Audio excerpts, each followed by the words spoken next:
दोस्तों, कैसे आप लोग सभी। स्वागत है आप सबका हमारे चैनल पे मिस्ट्रीज ओवर लाइफ। दोस्तों, आप सबने कभी ना कभी तो ह्यूमन सेक्रीफाइस के बारे में सुना ही होगा। और आज की हमारी कहानी भी जापान के एक ऐसी ह्यूमन सेक्रीफाइस के बारे में है। ह्यूमन सेक्रीफाइस की प्रथा कई सदियों से चली जा रही है।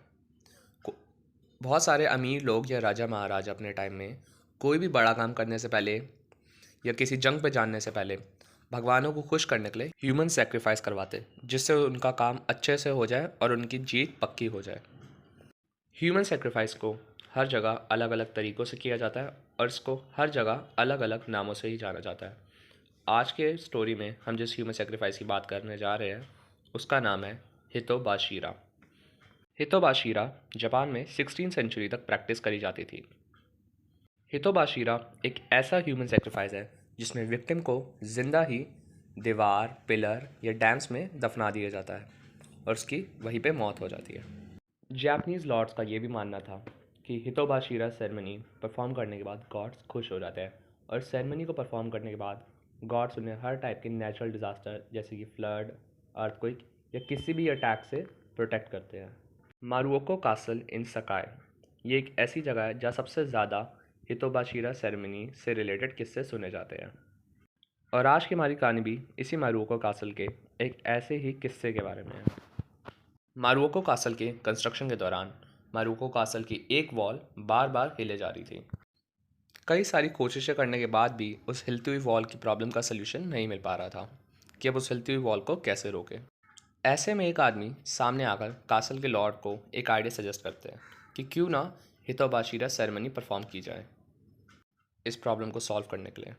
अब हितोबाशिरा सेरेमनी परफॉर्म करने के लिए एक ऐसे विक्टिम की ज़रूरत थी उन सबको जो कि अपनी जान देने के लिए तैयार हो। हितोबाशिरा सेरेमनी परफॉर्म करने के लिए उन सब ने ओशिज़ो नाम की एक आंख वाली किसान औरत को चूज़ करा था जो कि अपने छोटे छोटे बच्चों के साथ रहा करती थी। ओशिज़ो वो सेरेमनी परफॉर्म करने के लिए भी तैयार हो जाती है, लेकिन उसकी एक छोटी सी शर्त होती है कि उसके मर जाने के बाद उसके बच्चों को समुराई बना दिया जाए। कासल का लॉर्ड ओशिज़ो की ये बात मान लेता है और उसे कहता है कि उसके मर जाने के बाद वो उसके बच्चों को समुराई बना देगा। और इसके बाद ओशिज़ो को उस कासल के सेंटर पिलर में ज़िंदा ही दफना दिया जाता है। बदकिस्मती से कासल के लॉर्ड ने अपना प्रॉमिस पूरा नहीं करा और उसके बच्चों को कभी भी समुराई बनाया नहीं जाता। उसके बाद से हर साल स्प्रिंग सीज़न में इतनी तेज़ बारिश हुआ करती कि कासल के आसपास का एरिया भर जाया करता, मानो कि कभी भी किसी भी वक्त बाढ़ आ सकती है।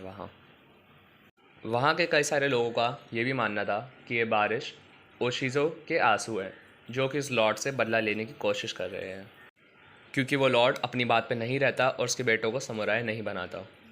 वहाँ के लोकल सब सोचते हैं कि उन्हें कुछ ऐसा करना पड़ेगा जिससे ओशिज़ो की स्पिरिट शांत हो जाए।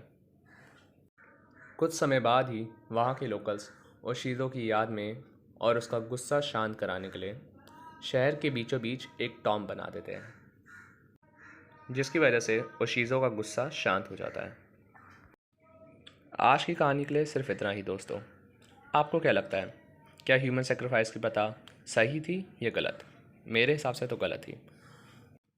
अगर आज की कहानी आप लोगों को पसंद आई हो so make sure you like our video.